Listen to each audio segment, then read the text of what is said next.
1 Samuel, capítulo 1, versos de 1 a 19. Amém, irmãos e irmãs? Assim diz a palavra de Deus. Houve um homem de Ramataim Zofim, da região montanhosa de Efraim, cujo nome era Eucana, filho de Jeroão, filho de Eliú, filho de Tol, filho de Zuf, efraimita. Tinha ele duas mulheres, uma se chamava Ana e a outra Penina. Penina tinha filhos, Ana, porém, não os tinha. Este homem subia da sua cidade de ano em ano a adorar e a sacrificar o Senhor dos Exércitos, em Siló.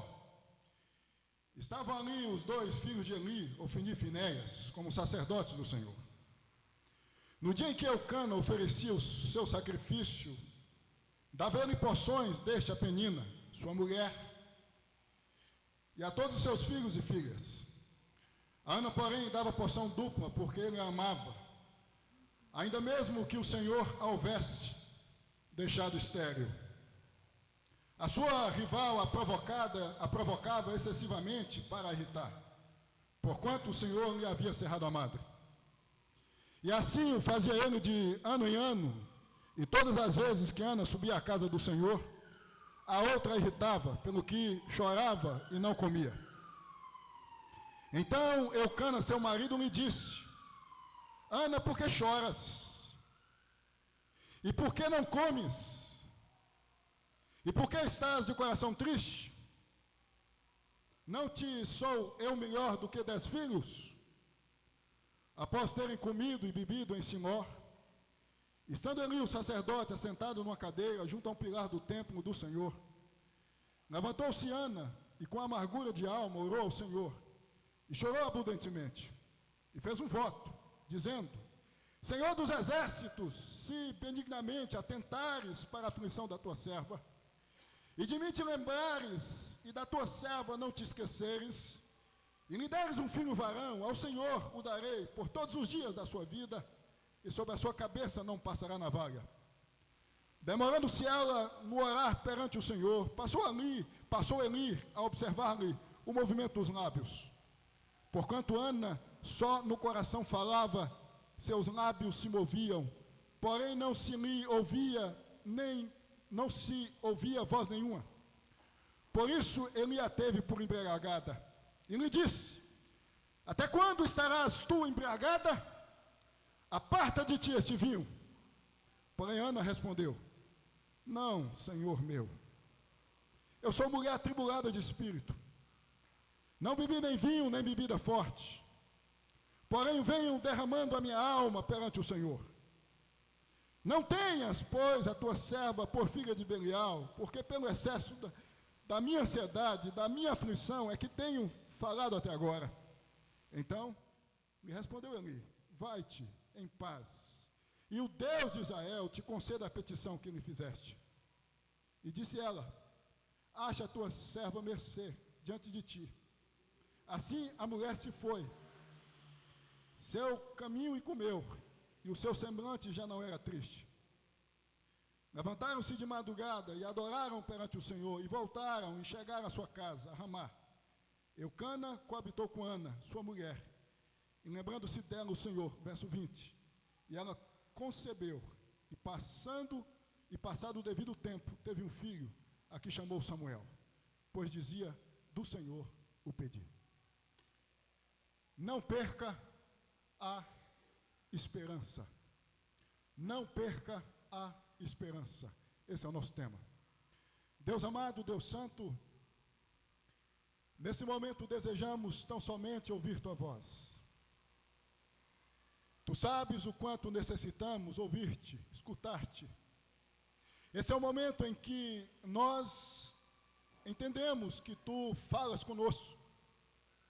Assim sendo, eu, na condição de teu servo, instrumento do Senhor, peço em nome de Jesus que tu venhas usar-me com autoridade, com poder. Que as palavras que vão sair da minha boca sejam palavras de vida eterna, palavras do céu. Que assim seja, meu Deus, em o nome de Jesus. Amém e amém. Não perca a esperança. Meus irmãos e minhas irmãs, é certo dizer que viver sem esperança é viver vegetativamente. É viver na escuridão, sem uma nesga de luz. É viver no inverno, sem a perspectiva da primavera. Sabem por quê? Porque viver com esperança, mesmo vivendo ante a desafios, ante as circunstâncias difíceis, é viver não desistindo em momento nenhum de uma vida melhor. Alguém já disse que é impossível viver neste mundo marcado por circunstâncias difíceis, sem esperança. Porque a esperança é o pulmão da existência, de quem vive na existência, ou para quem vive na existência. Assim sendo, eu digo a você, meu irmão e minha irmã, não perca a esperança de ver, talvez, o seu esposo, você esposa, convertido, de ver a sua esposa, você esposo, convertida, de ver você, pai, que tem a consciência de que cabe a você trazer o alimento para a sua casa, a sua economia, a sua vida financeira sendo restaurada, sendo restabelecida. Não perca a esperança, mesmo vivendo você hoje, dias difíceis, de uma vida melhor, de uma existência melhor.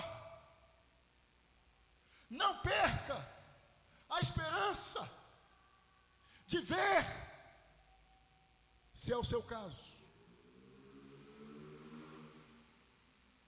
a sua família, se é o caso, que está sendo detonada pelas circunstâncias da vida, sendo restaurada. Nós estamos diante de um texto que nos apresenta uma mulher que não perdeu a esperança. Esperança de ser mãe. Todos vocês sabem que Ana, de acordo com o que Samuel nos apresenta, no capítulo 1 do seu primeiro livro, versos de 1 a 19, tinha o desejo de se tornar mãe. Ana enfrentou inúmeros desafios, inúmeros contratempos, mas não perdeu a esperança de um dia tornar-se mãe. Você, talvez, em função de algum contratempo, em função de algum desafio, perdeu a esperança acerca de algo que você, durante anos,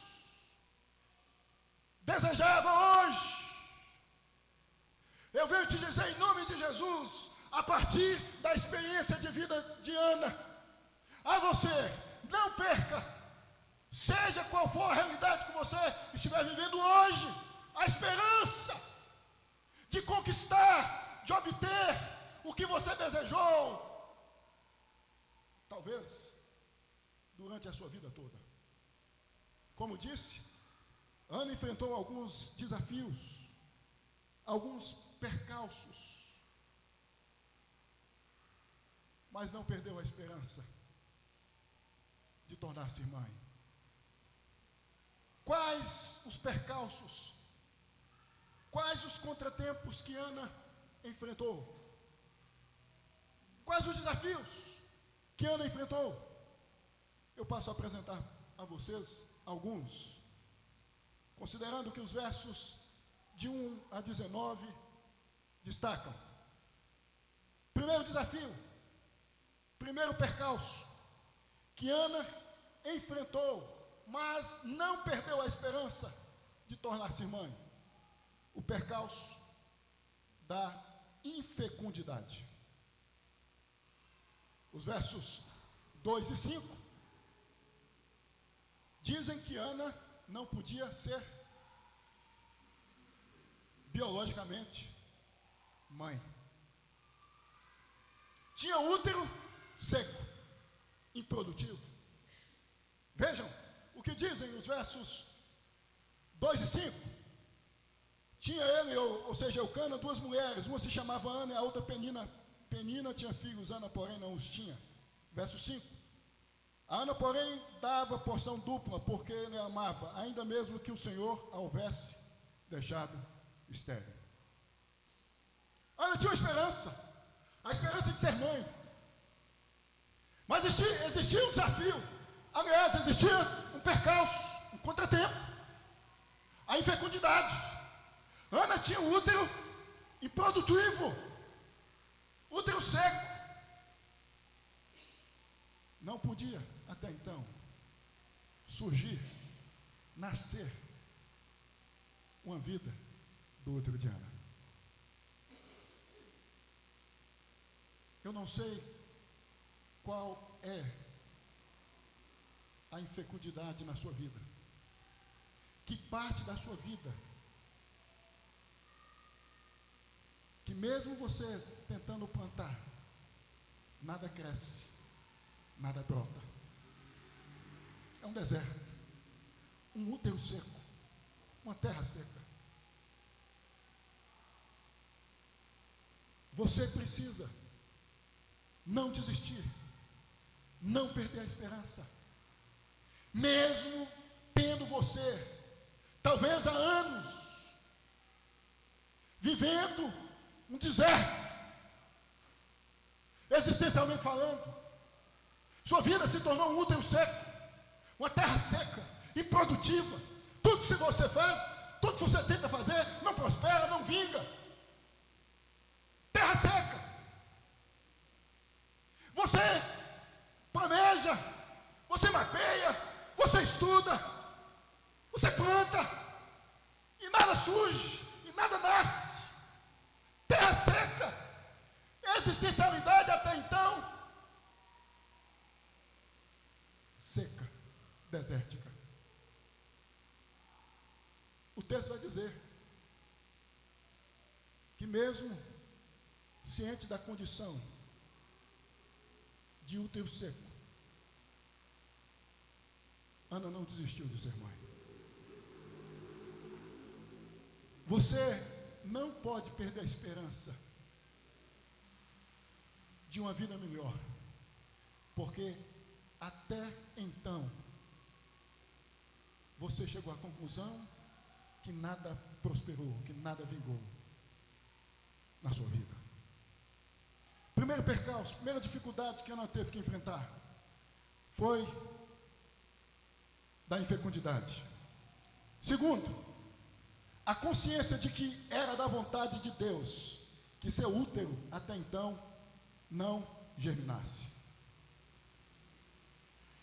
Eu acabei de dizer que Ana tinha o útero seco. Ana não podia ser, até então, mãe. Mas isso não impediu de ter a esperança de, em algum momento da sua vida, tornar-se mãe. E Ana tinha consciência de que a infecundidade que a envolvia tinha a ver com a vontade de Deus.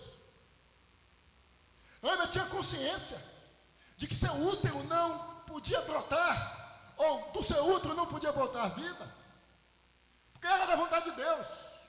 Vejam o que diz o verso 5. A Ana, porém, dava porção dupla, porque ele amava, ainda mesmo que o Senhor a houvesse deixado estéril. Vocês sabem que em todo o Antigo Testamento é explicitado que as coisas ruins aconteciam na vida do povo de Deus de acordo com a vontade permissiva de Deus. Isso é a consciência do Antigo Testamento. Tinha a ver com o diabo, tinha a ver com acaso, tinha a ver com a vontade de Deus. Ana então lida com essa consciência, a consciência de que a infecundidade, o útero seco tinha a ver com a vontade de Deus em sua vida. Vejam, meus irmãos, viver na vida entendendo que o que estava acontecendo com ela tinha a ver com a vontade de Deus, e mesmo assim ela não perdeu a esperança.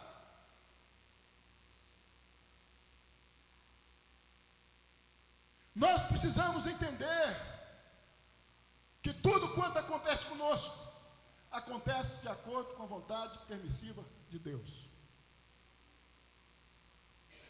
Isso nas entrelinhas significa que Deus tem o controle absoluto da nossa vida. Que tanto as coisas boas quanto as coisas ruins que acontecem conosco têm a ver com a vontade permissiva de Deus. Deus tem o controle de tudo. Tudo está nas mãos de Deus. Tudo tem a ver com a vontade de Deus, com a vontade permissiva de Deus. Ana, portanto, não entrou em desespero. Ela não entrou em desespero. Ela não perdeu a esperança. Ela não perdeu a esperança. Porque ela sabia que o mesmo Deus que havia determinado a condição dela de estéril até então, podia reverter, podia mudar. Deus podia reverter, Deus podia mudar. Ela tinha consciência de que o útero seco, infértil, tinha a ver com a vontade de Deus. Daí eu entendo que Ana se comportou como se comportou por causa dessa consciência. Às vezes nós nos perdemos no que diz respeito à nossa fé, no que diz respeito ao nosso relacionamento com Deus, porque nos falta a compreensão de que Deus está no controle de tudo e de que Deus tem o melhor para nós, apesar do pior que passa a envolver-nos de acordo com a vontade permissiva de Deus. Terceiro percalço que Ana teve que enfrentar: a crítica pejorativa da sua rival Penina. Diz o texto que Eucana tinha duas esposas, Penina e Ana. Penina tinha filhos. Ana, como vocês já sabem, não tinha. Penina então vivia criticando Ana. Diz o texto, verso 6, que Penina vivia perturbando Ana com o propósito de irritar a Ana. Ela teve que lidar com a crítica pejorativa da sua rival, de alguém que convivia com ela dentro da sua própria casa, alguém próximo a ela. Ela não perdeu a esperança de um dia tornar-se mãe, mesmo ouvindo palavras negativas, talvez do tipo: Ana, eu tenho filhos, você não tem, você é um inútil, Ana, você não serve para ser esposa de Eucana. Vocês sabem que à época, uma mulher que não podia dar filhos era mal vista, malquista. E Ana tem que lidar com a crítica constante dessa mulher. Talvez você tenha esperança de conquistar algo na vida, de ser alguém na vida, mas você tem que lidar com a Penina dentro da sua casa. Alguém que não te apoia, alguém que não te joga para cima, alguém que não tece palavras positivas em sua direção, alguém que só quer te jogar para baixo quando você vem apresentar o que você deseja, o objeto da sua esperança. O que você recebe é só críticas e mais críticas. Quantos pais se tornam peninas na vida dos seus filhos? Quantos filhos se tornam peninas na vida dos seus pais? quantos amigos, quantos conhecidos, próximos, que só criticam, gente que não joga para cima, gente que não anima, gente que não injeta ânimo, é gente que só sabe criticar, é gente que só sabe zombar, é gente que quer ver a ruína, a desgraça, existencialmente falando, chegando na nossa casa, chegando na nossa vida. São as meninas. Ana não desiste, ela não perde a esperança, tendo o útero improdutivo, tendo a consciência de que o útero improdutivo que tinha a ver com a vontade permissiva de Deus, e ouvindo as críticas da sua rival Penina, ela não desiste. A quarta coisa que ela tem que enfrentar, o quarto percalço, a incompreensão do seu esposo, Eucana. Veja o que diz o verso 8. Então Eucana, seu marido, lhe disse: Ana, por que choras? E por que não comes? E por que estás de coração triste? Não te sou eu melhor do que 10 filhos? Em outras palavras, Eucana diz a Ana: Ana, eu te basto. Você não precisa de filho, você tem a mim. Eucana não compreendeu o que Ana desejava. Ele não entendeu que o sonho dessa mulher era se tornar mãe. Estava tudo bem com Eucana? Estava tudo bem, mas Ana queria tornar-se mãe. Ela teve que lidar com a incompreensão do seu esposo, com a falta de entendimento. Quantas pessoas que convivem conosco, a exemplo de Eucana que conviveu com Ana, que não entendem os nossos sonhos, os nossos projetos, o que desejamos conquistar, o que desejamos ser na vida.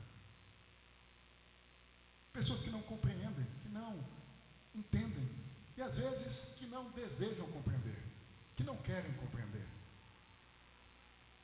Eu conheço inúmeras histórias de pais que não apoiaram seus filhos, quando os mesmos chegam até os pais e dizem: pai, mãe, desejamos cursar uma faculdade. Pais economicamente simples,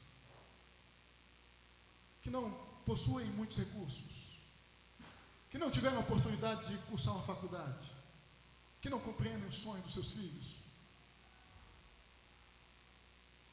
que desanimam, que não apoiam. São Eucanas, gente que não apoia, gente que não compreende, gente que não está disposta a caminhar, a andar conosco. Talvez você tenha esperança de conquistar alguma coisa na vida, um sonho, e você tem compartilhado com seu esposo, com sua esposa, com seus filhos, mas não te compreendem, não te entendem, não te apoiam, se colocam na condição de que eles bastam para você.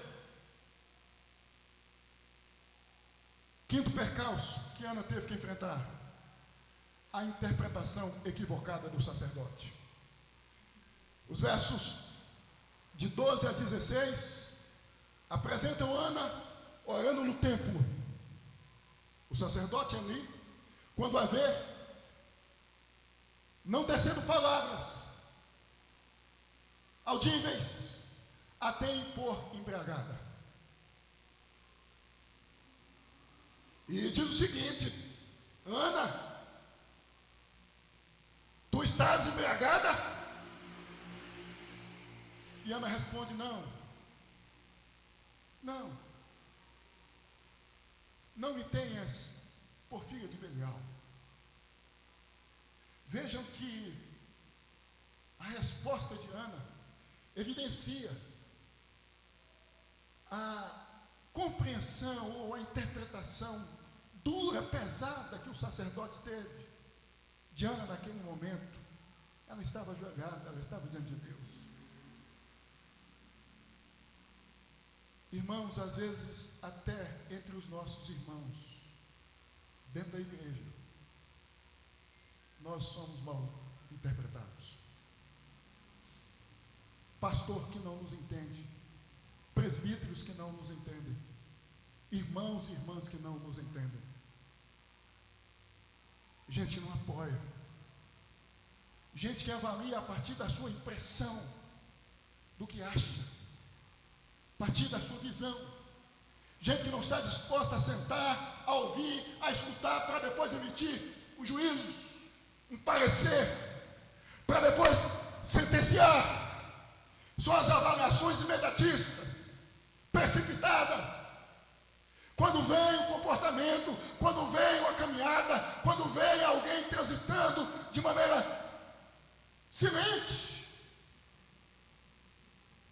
Ana, ante a todos esses percalços, não perdeu a esperança de um dia tornar-se mãe. Ela não desanimou, ela não desistiu. Surge aqui uma pergunta: por que Ana não desistiu? Mesmo vivendo ante a estes percalços, tendo que enfrentar estes percalços. Em primeiro lugar, porque Ana entendeu que enquanto houver vida, haverá esperança. Pois não sabemos os planos definitivos de Deus para nós. Enquanto houver vida, haverá esperança. Pois não sabemos os planos definitivos de Deus para nós. Eu disse que um dos percalços que Ana teve que enfrentar foi a consciência de que o seu útero não podia germinar. Porque Deus assim havia até então determinado. Mas Ana entendia que enquanto ela estivesse viva, ela podia ter a esperança de que esse quadro podia ser revertido, de que o plano de Deus para ela, no que diz respeito ao seu útero, que até então era improdutivo, não era definitivo. Meus irmãos, enquanto houver vida, haverá esperança. Esperança de ver quem você tanto deseja, convertido ou convertida ao Evangelho.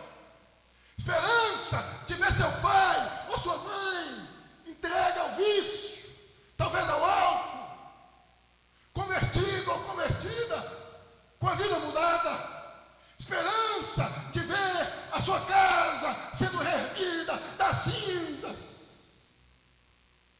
Se hoje há desencontros entre os membros da sua família, esperança de ver você, pai, no que diz respeito ao seu filho, compromisso com Deus, fidelidade a Deus, esperança você de ver a sua vida espiritual sendo restabelecida, esperança de dias melhores, de uma vida melhor. Enquanto houver vida, haverá esperança. Nós não podemos bater o martelo ante as dificuldades que surgem em nossa vida, dizendo: essa é a vontade de Deus definitiva. Minha vida há de se resumir a misérias, a desgraças e mais desgraças. Enquanto houver vida, haverá esperança. Enquanto houver vida, mesmo estando no inverno, a primavera pode chegar. Enquanto houver vida, mesmo estando na escuridão, podemos enxergar uma nesga de luz. Enquanto houver vida, mesmo estando nos vivendo em tempestades existenciais, podemos enxergar em algum momento o sol. Ana não perdeu a esperança, porque Ana entendia que a infecundidade podia não ser algo definitivo para a sua vida, no que diz respeito ao seu útero. Ela tinha esperança de que isso podia ser revertido, de que isso podia ser mudado. Ana subia à casa do Senhor, é o que diz o verso 7. Esta expressão indica que Ana entendia que o plano definitivo de Deus para o útero dela podia não ser da infecundidade. Ela subia à casa do Senhor, de ano em ano. Ela tinha consciência que o seu útero não germinava, mas ela estava lá no templo, curvada diante de Deus, pedindo a Deus para reverter o seu quadro, porque ela entendia que a condição de útero seco talvez não fosse definitiva. Está difícil. Não tem a ver com o diabo, tem a ver com a vontade de Deus, a vontade permissiva de Deus. É Deus que governa. Mas isso não significa que a dificuldade é um ponto final. É algo definitivo. Nós temos que ter esperança de dias melhores, enquanto estivermos de pé, vivos. Devemos ter esperança de dias melhores. Ana não perdeu a esperança. Em segundo lugar, porque Ana persistiu em oração, colocando o que desejava diante de Deus. Ela entendeu que Deus podia reverter o seu quadro, que Deus podia mudar a sua condição de ser, considerando o seu útero, e persistiu em oração, colocando o que desejava diante de Deus. É o que destaca os versos 9 e 10. Ela persistiu diante de Deus. Ela entendia que Deus tem o controle de tudo, que Deus é quem governa tudo, que o mesmo Deus que determinou a tempestade pode determinar a ausência de tempestade. O mesmo Deus que manda a chuva, manda o sol. O mesmo Deus que dá o pão, dá água. O mesmo Deus que nos faz passar pelo deserto, nos faz passar pelos oásis. O mesmo Deus que determina o inverno, determina a primavera, as estações mudam, os tempos mudam, a nossa existência, exemplo das estações, podem mudar de inverno para primavera. Nós temos que persistir diante de Deus em oração, crendo no melhor de Deus para nós. Ana persistiu, ela não desistiu, ela colocou o que desejava diante de Deus. Deus, eu desejo ser mãe, eu sei que o meu útero é incapaz de produzir até então, mas eu sei que o Senhor pode reverter isso, que o Senhor pode mudar isso, que de um útero seco, o meu útero pode se tornar um útero produtivo. Sua vida se tornou um útero seco, uma terra improdutiva. Você começa um negócio e não vinga. Você planeja tantas coisas para a sua família e nada acontece. Terra seca. Você tem que persistir diante de Deus. Você tem colocado seus planos diante de Deus. Você tem a consciência que quem governa a sua vida, que quem controla a sua vida, que o maestro da sua existência é Deus. E Deus tem o melhor para você. Você tem a consciência que o Deus que hoje fechou as portas, talvez para você, considerando as bênçãos que você tanto deseja, pode abrir as portas e essas bênçãos começarem a recair sobre a sua vida.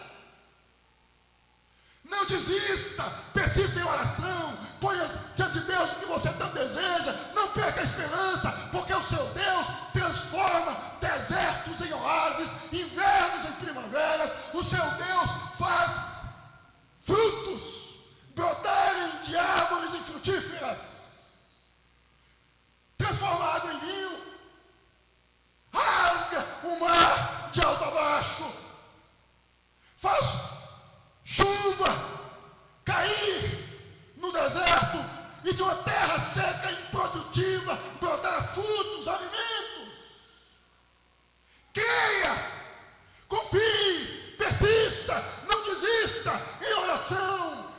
Coloque diante de Deus o que está acontecendo com a sua vida, o que está acontecendo com a sua casa. Coloque diante de Deus o que você deseja. Não perca a esperança em nome de Jesus. Não perca a esperança em nome de Jesus. Não ouça as meninas. Não perca a esperança. Persista em oração, colocando o que você deseja diante de Deus. Terceiro, Ana não perdeu a esperança, porque Ana dependia totalmente de Deus. Verso 11 diz o seguinte: e fez um voto dizendo: Senhor dos exércitos, se benignamente atentares para a aflição da tua serva, e de mim te lembrares, e da tua serva te não esqueceres, e lhe deres um filho varão, ao Senhor darei por todos os dias da sua vida, e sobre a sua cabeça não passará navalha. A expressão se atentares para a aflição da tua serva indica que Ana põe a sua esperança em Deus, estava submissa à vontade de Deus.